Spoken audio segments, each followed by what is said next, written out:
Om. This talk is about the Yajnopavita, Upavita, or the sacred thread.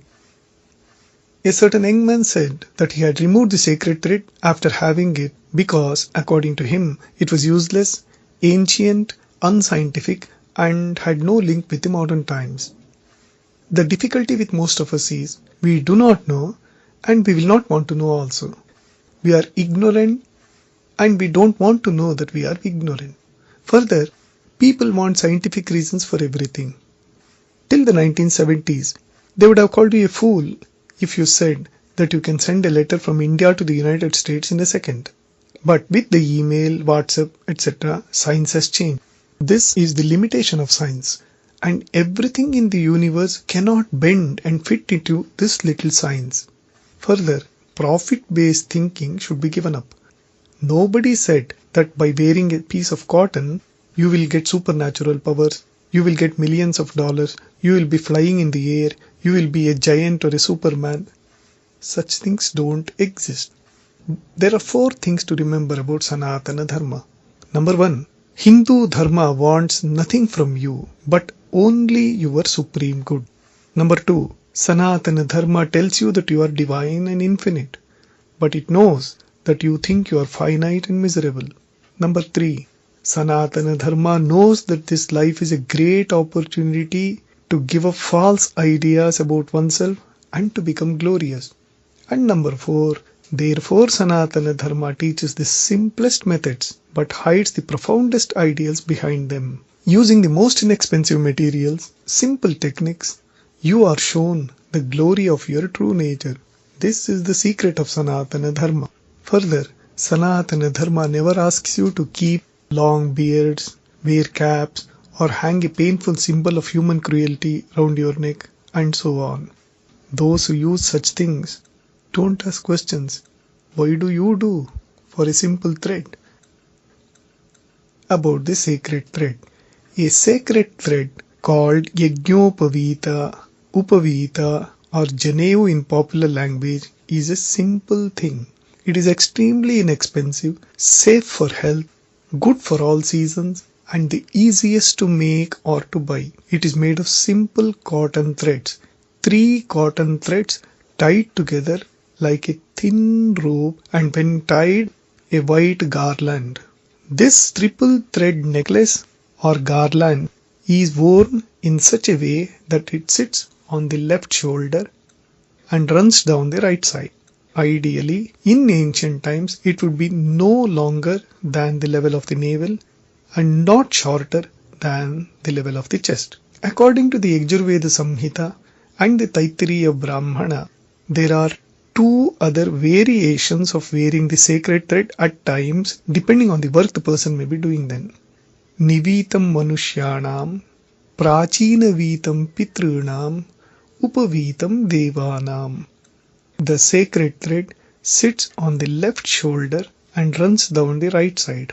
This is the Upavita. While performing Shraddha etc., it becomes Prachina Vita. The thread sits on the right shoulder and hangs on the left side. Third, it becomes Nivita, runs around the neck like a garland when performing human activities. The sacred thread therefore is the Upavita, always sits on your left shoulder and hangs towards the right side. Uttara Chhadanam Upadivasaha Tena Yajnopavitena Yajnopavitam Kritva Bhunjita, says the scripture. That means, suppose there is no Yajnopavita or the sacred thread, one could in very ancient times, perhaps in the Vedic or pre-Vedic times, use a cloth as the sacred thread. Such customs are seen even today when the brahmachari wears a cloth instead of the sacred thread on the day of his investiture. First, a few words as an introduction or a background as to why the sacred thread should be worn. It's very important to know that all grow, but all need discipline, training and education. The ancient Hindus knew how to give this discipline and training properly. They began with the sacred ceremony called the Upanayana. Upanayana is a samskara. It is not just a meaningless ritual, but a process of handing over the keys to knowledge to the aspiring child. So there are three words: Upanayana, Upadesha and Upanishad. Upanayana is when the teacher receives the child to educate him. The teacher advising the student how to study is Upadesha, and the student discovering the truth for himself by diving deep within himself is the Upanishad. Samskarasya tadarthatvat vidyayam purusha shrutihi, says the great Maharshi Jaimini. The samskara of Upanayana is only to provide knowledge and enlightenment. This is the goal. We are divine, infinite, blissful and without sorrow or suffering. But we always think we are miserable, we die and we are born and so on. We have to change this false vision about ourselves. We should do this in this birth itself because we do not know what is in store for us in the future. Therefore, the student is made aware of the seriousness of his education. Modern education of getting degrees is just for getting a job and then working hard, stressful life, and in the end, perhaps nothing is achieved. Ideal education means enlightenment or walking towards enlightenment. Therefore, the Yajnopavita samskara is a very sacred and important samskara. Sanatana Dharma is rooted in the Vedas. The source, the fount, or the origin of the sacred tradition of wearing the Yajnopavita is in the Rig Veda. There is a great mantra, Yuva Suvasah Parivita Agat Savushreyan Bhavati Jayamanaha. Here stands a well-dressed, able-bodied youth. He will attain to glory. Now, though the mantra speaks of the youth here, it's a bit technical. As you know, in the ancient yajnas, they used a central pillar or post called Yupa, Yupasthamba or Skambha. The performers of sacrifices would wind a new piece of cloth round the Yupa and thus decorate it. It would be placed in the sacrificial hall. They would then tie a 3-stranded thread around it. The thread was made of munja grass or cotton or sometimes deer skin. This act of tying the sacred thread was performed before the yajna began and the yupa stood through the sacrifice. Those who have witnessed Durga Puja in Bengal have seen the use of thread and little tiny sticks. The mantra that we mentioned just now has the other part. Tam dhirasah kavayah unnayanti, says the mantra, unnayanti. And here is the secret. Unnayana is the word. It is later to become upanayana. So, it's a huge subject, just as the topic of Yajnopavita itself is a huge subject. We shall be brief. The yupa or pillar represents an able-bodied young man or child dressed suitably in new clothes. It was symbolic. This young man or child is desirous of knowledge. He comes to the holy place, Yajnavedi, with a mekhala or girdle around him. The girdle signifies something very important. The young man is saying that he is ready to lead a disciplined life, a life of morality, which is very important for spirituality. Now, a thread made of 3 strands of cotton is given to him to be worn, and he is given the greatest of the mantras, the Gayatri. Gayatri is that which liberates. The Gayatri mantra is called the Veda Mata, the mother of all knowledge. It is a great prayer which seeks illumination. Thus, Unnayana becomes Upanayana. Upanayana means bringing near. Bringing near what? Bringing near knowledge, the Guru, the teacher, to bring the aspirant near the teacher. There is a somewhat similar ceremony amongst the Jews called the Bar Mitzvah. We should remember that in Sanatana Dharma, symbolism is liberally used to teach the highest truths. So what is this custom of the yupa being tied with 3 strands of thread? Why is this done? There is another Rigvedic mantra which tells us about the philosophy, the science and the origin of the system of the wearing of the sacred thread. That is an important mantra. Om Sasuryasya Rashmibhih Parivyatatantum Tanvanastrivritam Yatha Vide Nayan Ritasya Prashisho Naviyasih Patirjanina Mupayati Nishkritam. This is the mantra. The translation is like this.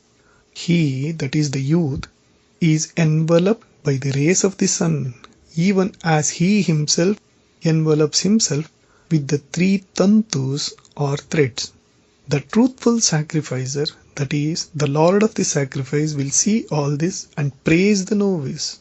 Naviyasihi, the new aspirant or novice. What does he do then? He hands over the full vessel to him. What is that full vessel? It is the vessel of knowledge. The meaning is this: the young aspirant has made the sun rays as his dress. Light is his dress. Light means knowledge.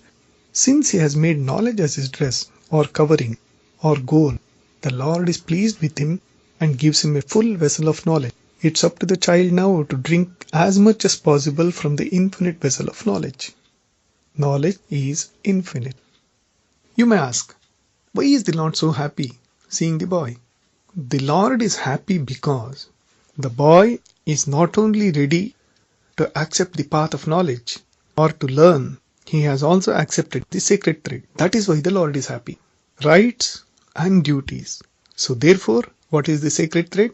That sacred thread sitting on your shoulder tells you of your responsibilities. It is not an old custom or a new custom, it is an ever-present custom. The sacred thread tells you about your duties and responsibilities as a human being. Next, about the deep significance of the sacred thread. The next question is, why are there 3 strands in the sacred thread? What is their significance? The 3 strands indicate 3 responsibilities that the aspirant has. What are they? 1. Brahmacharyena rishibhyo. 2. Yajnena devebhyaha. And 3. Prajaya pitrubhyaha.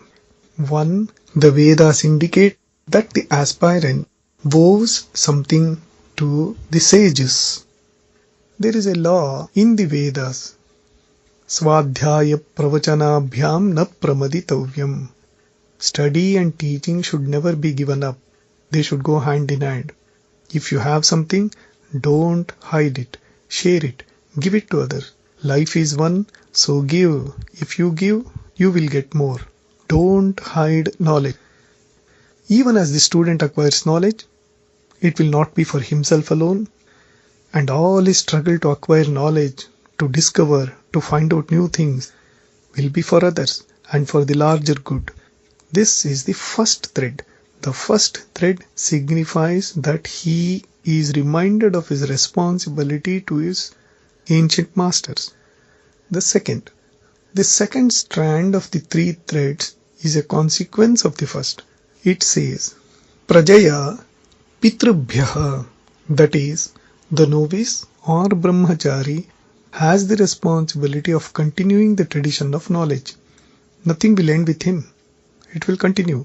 If the young man wishes to lead a householder's life, he must have progeny to continue the chain of spreading knowledge. If he wishes to remain a brahmachari, he must have disciples. Father gives his hard-earned wealth to his son because of blood relationship called Rakta Sambandha.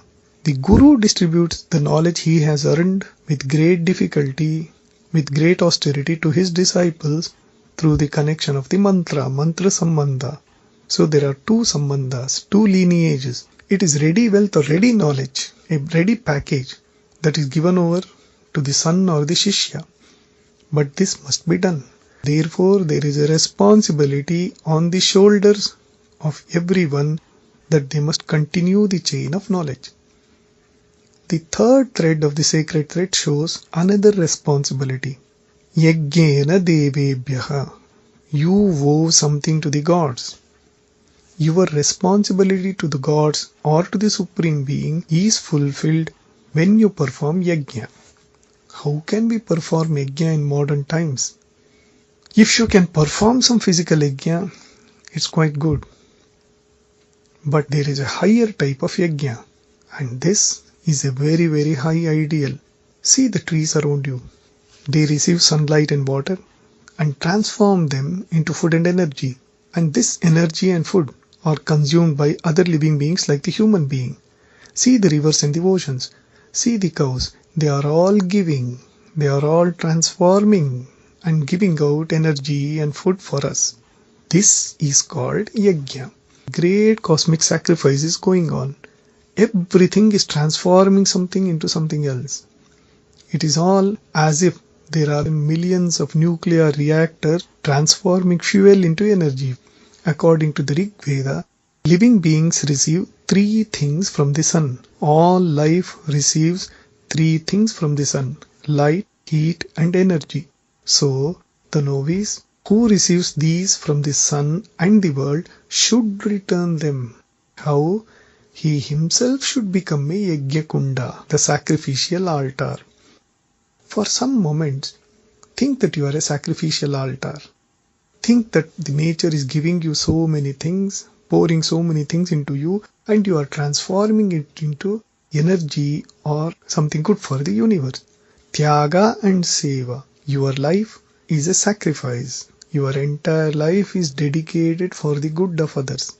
Selflessness and sacrifice are the ideals of Hindu Dharma, and this is what the third promise teaches you. Hindu Dharma considers you as a part of the cosmic sacrifice that is going on. You are not a limited individual. You are transforming everything into energy and work for the good of others. You receive as you give. Further, repeating the Gayatri mantra daily is in itself a great sacrifice. So therefore, whether it was in ancient times or now, all of us are performing sacrifices daily. Further, all householders have 5 yajnas to perform every day. Deva yajna, Bhuta yajna, etc. That's another topic. This then is the significance of the sacred thread. The 3 strings or the 3 strands of the sacred thread indicate to you your 3 responsibilities. Your responsibilities to your forefathers, your responsibilities to God, and your responsibilities to society. Further, it also gives you dignity. Selfish people alone have no dignity. You wear the sacred thread to remind yourself that you have 3 responsibilities: to lead a selfless life, to study and impart knowledge in some way or the other, and to train your children or your students to be like you. No selfishness, no self-centered life. It is an ideal for the good of all, for all times. So the sacred thread shows you your responsibilities while giving you dignity, and also shows you that you receive everything from nature and God, and you will return them to God.